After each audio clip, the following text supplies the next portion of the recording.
She arrived every morning at 0400, 2 hours before the first drill sergeant, 3 hours before the recruits stumbled out of their barracks.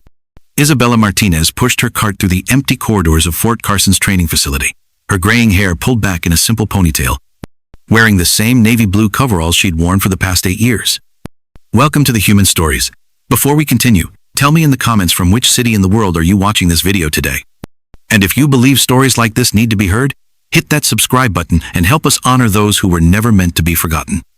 At 52, Isabella looked like any other civilian contractor. She cleaned the mess hall tables, mopped the gymnasium floors, and scrubbed the bathrooms that young soldiers left in states that would make their mothers weep. She spoke with a soft accent that hinted at somewhere south of Texas, always kept her sleeves rolled down despite the Colorado heat, and never lingered when officers walked by. The recruits called her Abuela behind her back, grandmother, though none of them knew she had no children of her own.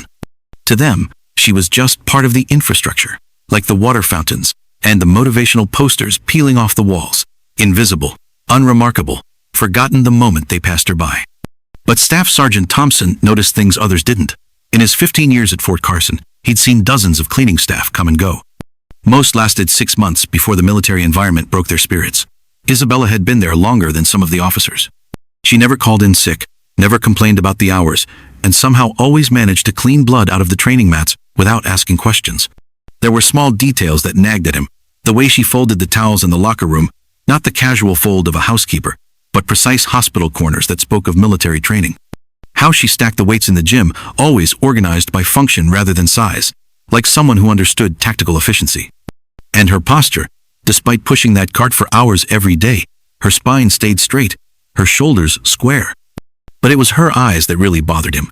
They moved constantly, cataloging exits, noting who entered and left, tracking movement patterns. It wasn't paranoia. It was situational awareness of the highest level. One morning, as Thompson finished his early workout, he watched Isabella clean the mirrors in the weight room. A new recruit, barely 18 and fresh from basic, was struggling with a barbell that was clearly too heavy for him. The kid's form was terrible, dangerous even. Thompson started to intervene, but before he could move, Isabella was there. "Mijo," she said quietly, "your grip is too wide. Move your hands in 2 inches, and breathe out when you push up, not in."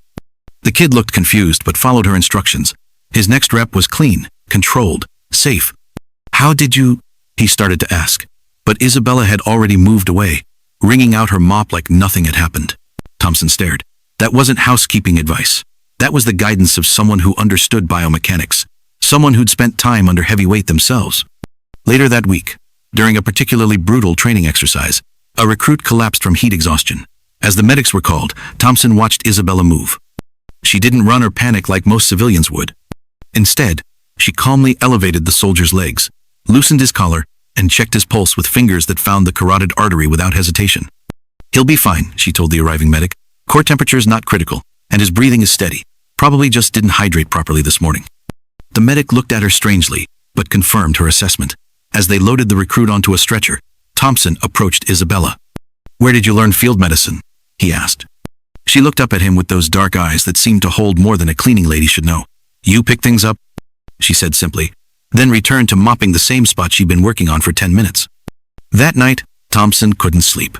He kept thinking about the way Isabella had handled the medical emergency, about her exercise coaching, about the military precision in everything she did.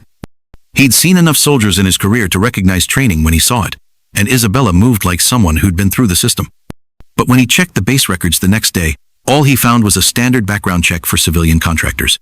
Born in El Paso, worked various cleaning jobs, no military service listed. Either the records were incomplete, or Isabella Martinez was very good at becoming invisible. His answer came 3 weeks later, during a surprise inspection by visiting brass from the Pentagon. The base was in chaos. Soldiers rushing to prepare areas that hadn't been touched in months. Officers barking orders that contradicted each other. The kind of controlled panic that made everyone look incompetent. Everyone except Isabella. While others ran around frantically, she moved through the facility with quiet efficiency, appearing exactly where she was needed. A scuff mark on the floor disappeared under her mop seconds before the generals walked through. Trash cans were emptied and replaced just as the inspection team rounded each corner. Windows were spotless, bathrooms gleamed, and somehow every surface they touched was perfectly clean. But it was more than that. Thompson watched her positioning herself throughout the day, always maintaining clear sight lines of the visiting officers, always keeping potential exit routes clear. She wasn't just cleaning, she was providing security through environmental control. During lunch, as the general sat in the mess hall, Thompson noticed Isabella wiping down tables nearby. One of the visiting officers, a woman with silver stars on her shoulders, looked up and their eyes met. The general's expression changed completely. Surprise, recognition, something Thompson couldn't quite identify.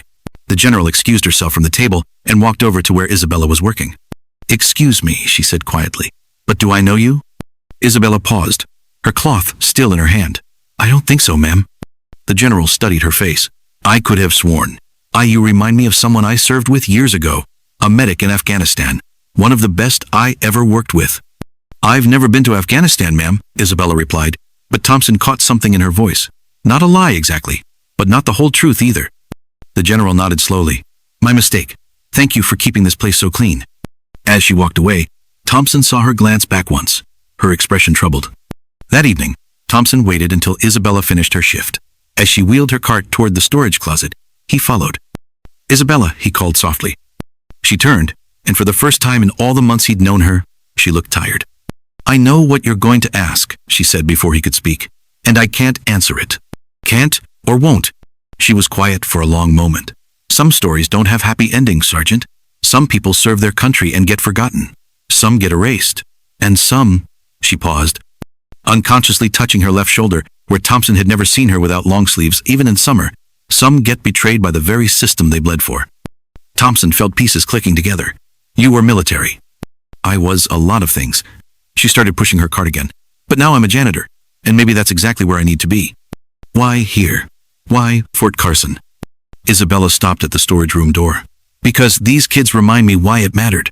All of it. Even the parts that went wrong." She disappeared into the closet, but Thompson heard her add quietly, "And because someone needs to watch over them." The next morning, Thompson arrived early to find Isabella already at work. But something was different. As she cleaned, she was humming, a military cadence he recognized from his own basic training days. And when she reached up to clean a high window, her sleeve pulled back just enough to reveal the edge of something on her shoulder. Not a tattoo, a scar, the kind that came from shrapnel, from being too close to something that exploded. Thompson never asked about it, but from that day forward, he made sure to nod when he passed her in the halls. And sometimes, when new recruits were struggling or getting too cocky, he'd catch Isabella's eye and see the smallest nod in return. She never told them her rank, never revealed her service record, never spoke about the medals that might be gathering dust in some forgotten storage unit. But every morning at 0400, she was there, quietly ensuring that the next generation of soldiers had a clean, safe place to become something better than they were. Because sometimes the most important missions are the ones no one ever hears about. Sometimes the greatest heroes are the ones who clean up after everyone else has gone home. And sometimes, the person mopping the floor beside you carries more history in their scars than most people carry in their entire lives. So I ask you, have you ever met someone like Isabella? Someone whose past remained hidden, but whose presence made everything around them better? Share their story in the comments, because here at Human Stories, we believe that every act of quiet service deserves to be remembered. Thank you for watching. If this story moved you, share it and subscribe. Help us honor those who continue to serve, even when the world has forgotten their names. And next time you see someone cleaning, remember, you might be looking at a hero who just prefers to work without a uniform.